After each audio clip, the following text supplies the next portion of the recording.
morning. How are you, Grady? Good. Are we staying warm this morning? Because it is a little cold out there, buddy. Yes, sir. All right. It's a big week. Alabama, LSU. Go Braves. There you go. Alabama 40, LSU 17, MVP B-Rob. Shout out to Kyle Wright, Atlanta Braves. All right, 40-17, Bama over LSU. Mm-hmm. So do you have an Auburn Texas A&M prediction, Grady?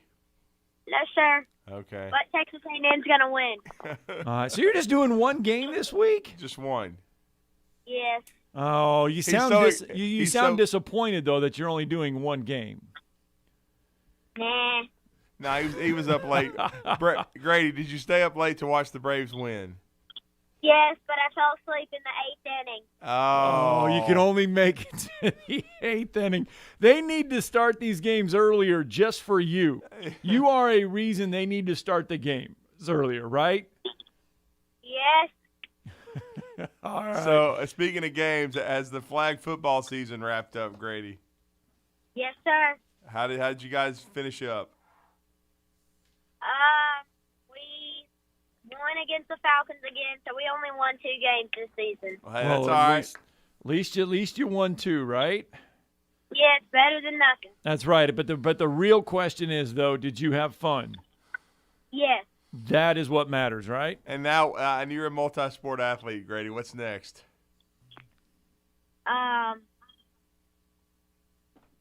Baseball. All right, we bud. go. Well, get ready for some More baseball. Enjoy your day of school. And, Go Braves. yes, have fun today. Okay. Well, Thank you. All right. Grady the Greek joining us. Oh, we didn't get his shout out to his we'll just say Grady was going to shout out to his sister. Oh, no, he did a shout out. He did a shout out to Kyle Wright. Oh, all right. Right. Okay. All right, 40-17, Bama over LSU. That is Grady the Greek's pick. And then Brian Robinson, your MVP from Grady the Greek. 40-17. That is it. Is that how you see the Alabama LSU one playing out? Grady and I, as always, are pretty much on the same wavelength. I've got 41-13. So I think Alabama's going to dominate this game. I think they're much better than LSU. I'm not even sure LSU's that interested. I think they're more interested in hiring a coach. We're going to talk more college football here in just a minute because we got to get to the college football playoff rankings. But if you were in Atlanta, unfortunately, we did not get to air the Braves Radio Network. But if you were in Atlanta last night, this is what you heard. Smith comes set of the tomahawk. 0-2 on the way. Chopper out to Dansby. Dansby throws to first base. Is this happening? It is! The Atlanta Braves are world champions! The Atlanta Braves have won the 2021 World Series in 6 games over the Houston Astros. They did it in dominating fashion, 7-0 over Houston last night. The Astros came in with a top-scoring offense in the majors. The Atlanta Braves out-homered the Houston Astros 11-2 last night in the series. And Jorge Soler named your World Series MVP, just the second-born Cuban native to win the World Series MVP. Livan Hernandez is your first. With the Marlins. With the Marlins, yep. But Jorge Soler wins the MVP. Braves win the World Series for the first time since 1995. And if you want to head to Atlanta Friday, they will have the parade. Yeah, they will. Freddie Freeman with a double and a home run to really cap off. And I thought it was poetic. He caught the last out from Dansby Swanson. It was just a dominant performance, and really I didn't know what to do. I mean, most of those games are so stressful, but this was just basically a beatdown starting in the 3rd inning. Yeah. And Jorge Soler, what an addition. He hit the ball over the railroad tracks and just got the Braves off to an outstanding start. But this was the Max Fried we hoped to see. He channeled Tom Glavine a little bit and gave him 6 shutout innings, only 74 pitches, and really did an outstanding job. And then Matzik gets 6 outs, and then you get the 3 from Will Smith. It was a dominating performance all around. All right, the first major title for the city of Atlanta since 1995. The 88 wins, the fewest wins among World Series champions since the 88 wins by the St. Louis Cardinals back in 2006. So some numbers there for the Atlanta Braves. All right, let's go out to the Neighbors Wealth Management Hotline. Joey is with us this morning. Good morning, Joey. Morning, Joey. Morning, guys. How's it going? Good, Doing man. good.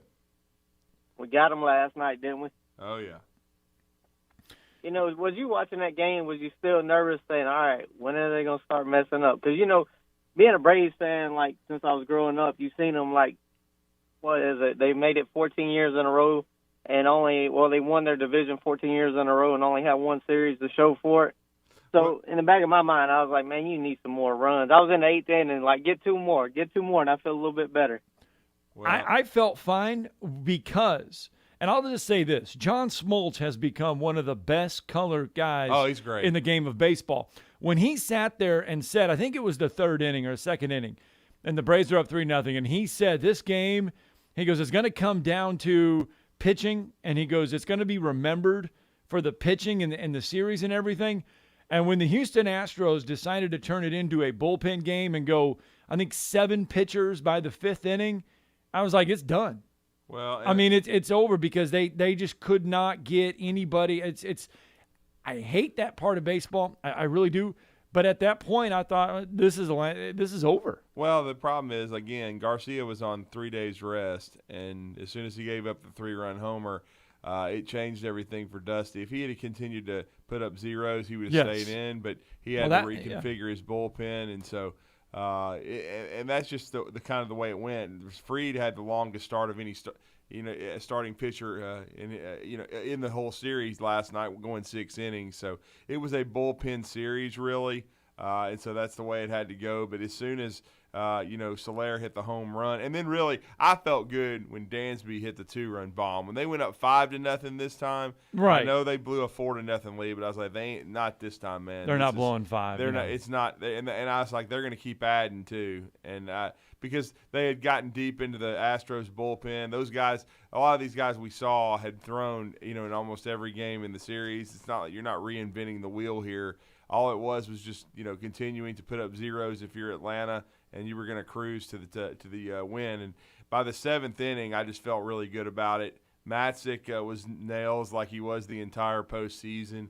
And that 8th inning was amazing what he did, striking out the side and just mowing down those Astros hitters. You could see on the Astros' faces when they got to 5-0 that it was like, half of them. You did it once, but you're not. Half doing of them it were again. checking out, I think, by that point, Joey. Yep.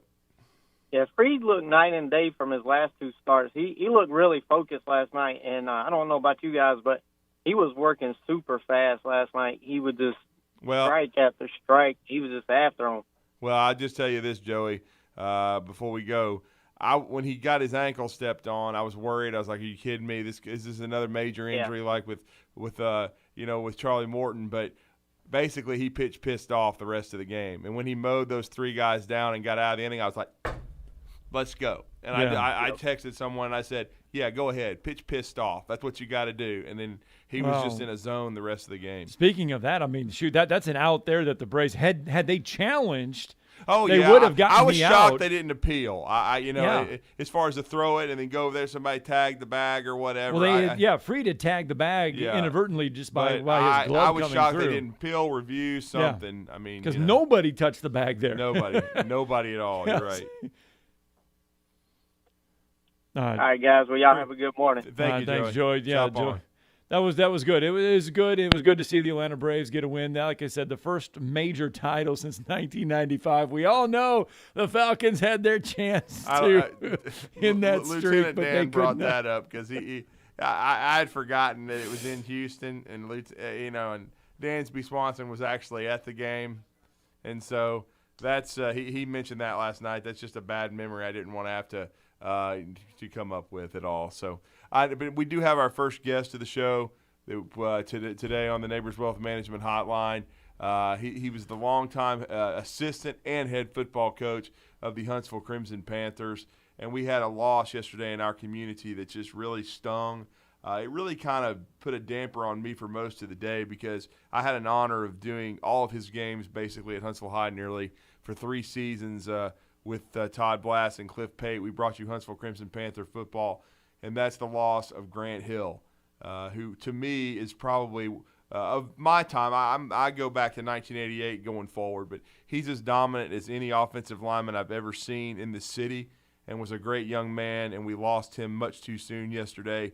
And his head football coach, Scott Scooby Sharp, is now on the Neighbors Wealth Management Hotline to pay homage and remembrance to a young man that we just lost way too soon. Coach, good morning. You're with Drew and Scott. How are you?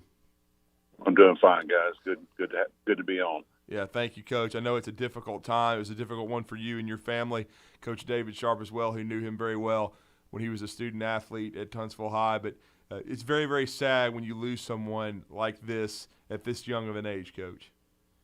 It is. It's just been, a very difficult time for all those that's been involved in Huntsville High football. And during his time, just thought the world of Grant, his family. They were just top notch. And I've told many folks, coached for quite a while, and you very few times do you have a young man who just seems to have it all. And he was just one of those guys that just was driven within and just had all the tools to be just ultra successful, and he was. And just a very difficult time for his family, and my prayers are with those guys. And it's just, it's just difficult to deal with right now. Mm-hmm. No question. We often make light, and a lot of people make light of off the field issues, mental issues. We give that a bad stigma when it comes to sports, and I think it's time that people. We don't take it lightly. We need to listen and take things seriously when athletes are like this. And because sometimes, I'm not saying a lot of things could be prevented, but there's a lot of things that we can do to help people when they have certain things going on. Yeah, I mean, that's, you see in athletics now, more and more. I mean, there is a lot of pressure to be successful, regardless. Most folks see Saturday afternoons and guys running outside the tunnel and all the fanfare and all the good things that go along with that. But there's certainly it's a grind on all athletes, whether you're playing high school sports or whether you're in college. It's a grind, and certainly it can take a toll on you. That's no doubt about that. Yeah, there certainly is because, Coach, I mean, before he had some mental health issues, and before a painkiller addiction after a back injury kind of took hold of him, I just really felt like he was headed to the NFL. I mean, he went to Alabama at a time when Nick Saban had it rolling, and even as a freshman, he got on the field. Wes Neighbors paid homage to what he did in the 2014 Iron Bowl as a very young player. Getting some time at right tackle, and it just seemed like he was really starting to come into his own. And the neat thing was having a chance to be around your program. You guys were so generous to us. I mean, I remember, Cameron Toney, that group was so tight. Cameron Toney texted me and told me that he had been offered by Alabama, and I went down to the Salmons complex, and I think I was the first one to interview him afterwards. And he was such a genuine person, and the reason I was just so down yesterday is because, from what we understand, he had certainly turned his life around. He was helping others with those addiction issues, which is great. And the thing about him was he was such a well-rounded young man, such a classy kid. I mean, he was a great academic kid. And people forget one of the best track athletes as far as the discus and the shot probably in the history of the city. He was the 6A state track athlete of the year his senior year, along with being an all-state football player for you. As I said a moment ago, he had the total package.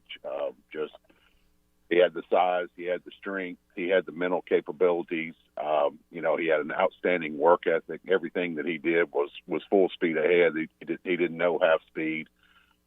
Just academically, as you stated, he did what he was supposed to do in the classroom. You just don't see many kids at that point in time in their career as mature as he was and able to handle all the different, whether it be track or whether it's football or whether it's in the classroom.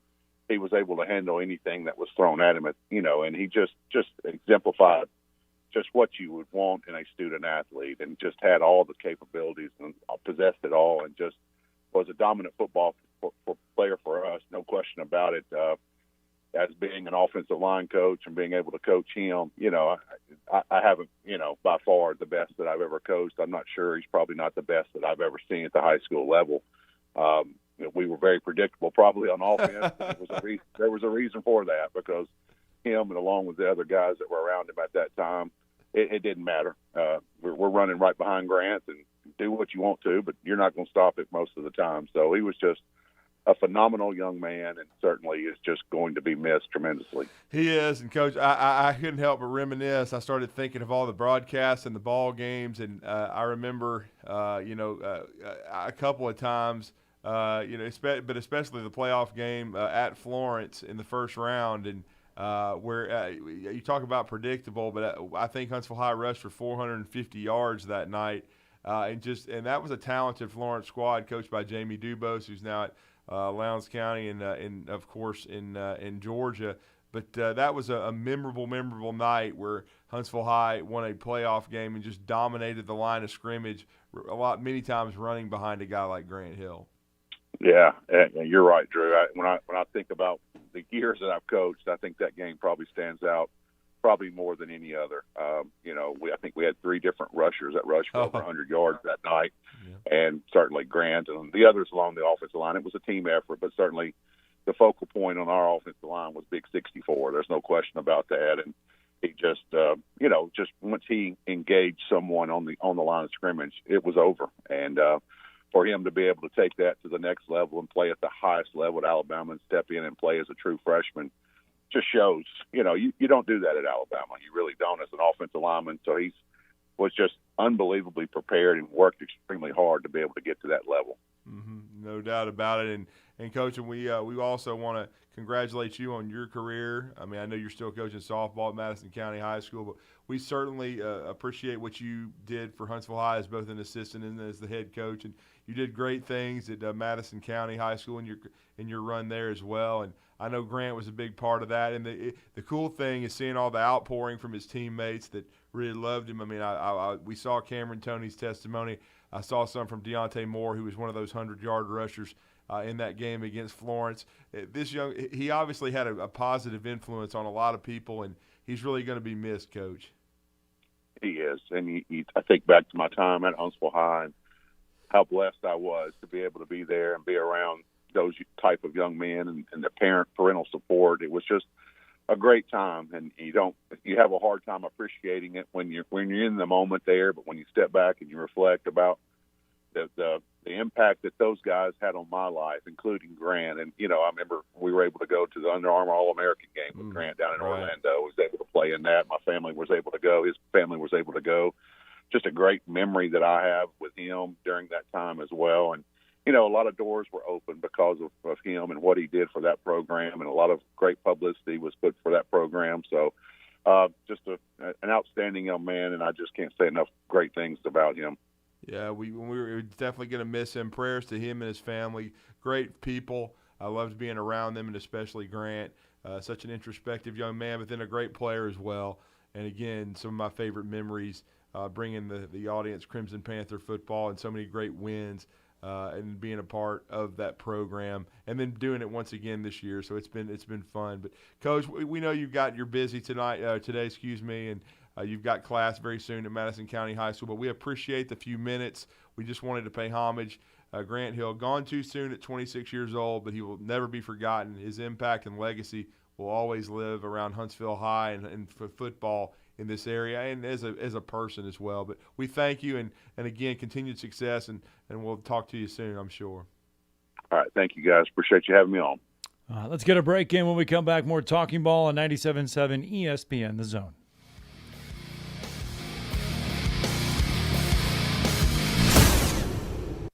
You're listening to Talkin Ball on 97.7 ESPN, The Zone. Have you ever found exactly the right new car or truck with the exact features that you want and nothing else? Well, at Woody Anderson Ford, we can promise you just that. Hey, Bobby White back again, and you can now factory order your new Ford today, and you'll get your new car or truck exactly the way you want it. And there's no extra cost to custom order. Plus, you get $1,000 off MSRP on top of any additional factory rebates.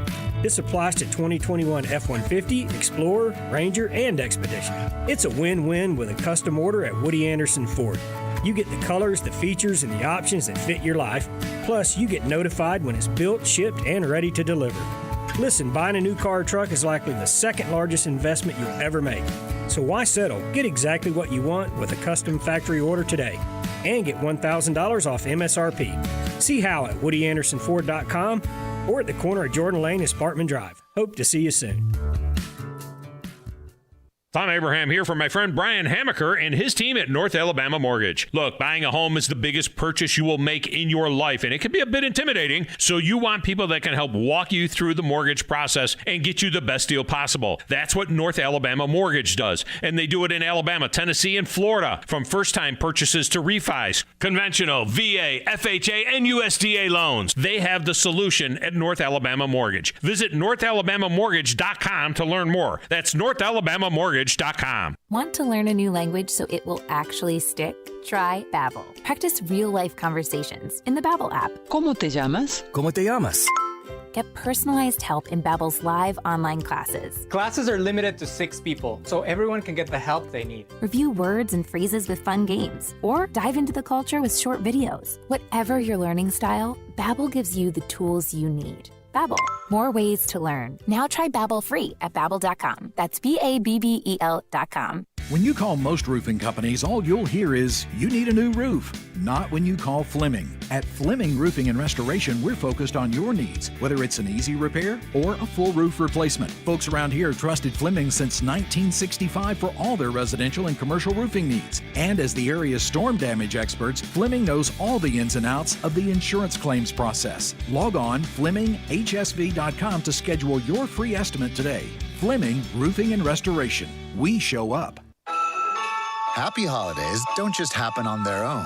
You make them happen with a little help from new appliances at the Home Depot. Because warm wishes won't roast that turkey. You'll want a new convection oven for that. An air fryer will help make the season light and delicious. And while you're at it, consider a new LG or Samsung fridge that's big enough to hold all kinds of Christmas cheer.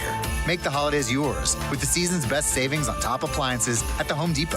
How doers get more done. Orange is the color power of construction, the color of Kubota and Huntsville Tractor and Equipment. Those who need to get things done trust Kubota's mini excavators, compact track loaders, and the best keeps getting better with the all-new mini compact loader from one of the top dealers in the country. More than 50 years of family service, every part in the book, and folks who know what to do with them. You'll be seeing orange with Huntsville Tractor and Equipment.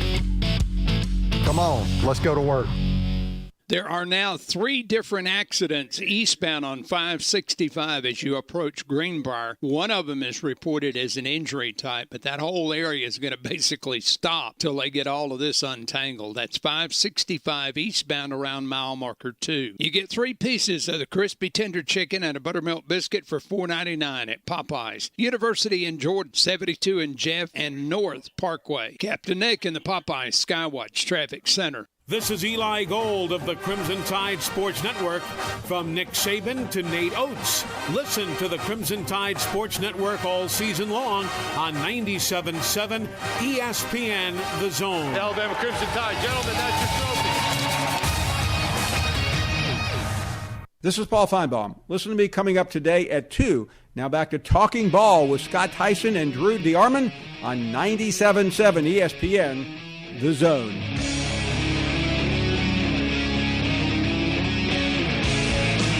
7:27. Welcome back to Talkin Ball on 97.7 ESPN The Zone. First round of the high school football playoffs get underway on Friday. 97.7 ESPN The Zone. We will have Madison Academy in Hamilton for you, 7 o'clock right here on 97.7 ESPN The Zone. But there are several good matchups going on all across North Alabama on Friday. Bob Jones is going to be at home this week. James Clemens is going to be at home this week. Sparkman is on the road. Florence is on the road. Some good games in 7A, but I tell you what, Drew, our 7A teams are going to have their hands full in all of their games. Yeah, because they match up and cross over with 7A Region 3. And one of those games will be on Thursday due to the fact that Madison City School Stadium is shared by both Bob Jones and James Clemens. James Clemens and Oak Mountain will take the field at 7 o'clock on Thursday, and then Bob Jones will take on Hewitt Trussville on Friday. So we will have one playoff game on Thursday. That will be the James Clemens Jets, as they are 10-0 for the first time in their history. And they will be taking on the Oak Mountain Eagles from the 4 seed from 7A Region 3. Hewitt Trussville is the 3 seed from 7A Region 3. And then the other two matchups, of course, will be teams traveling. The Hoover Bucks are the number 1 seed after upsetting Thompson 24-21. The Sparkman Senators under LaRon White, I believe that's 4 playoff appearances in 5 years. They will travel to Hoover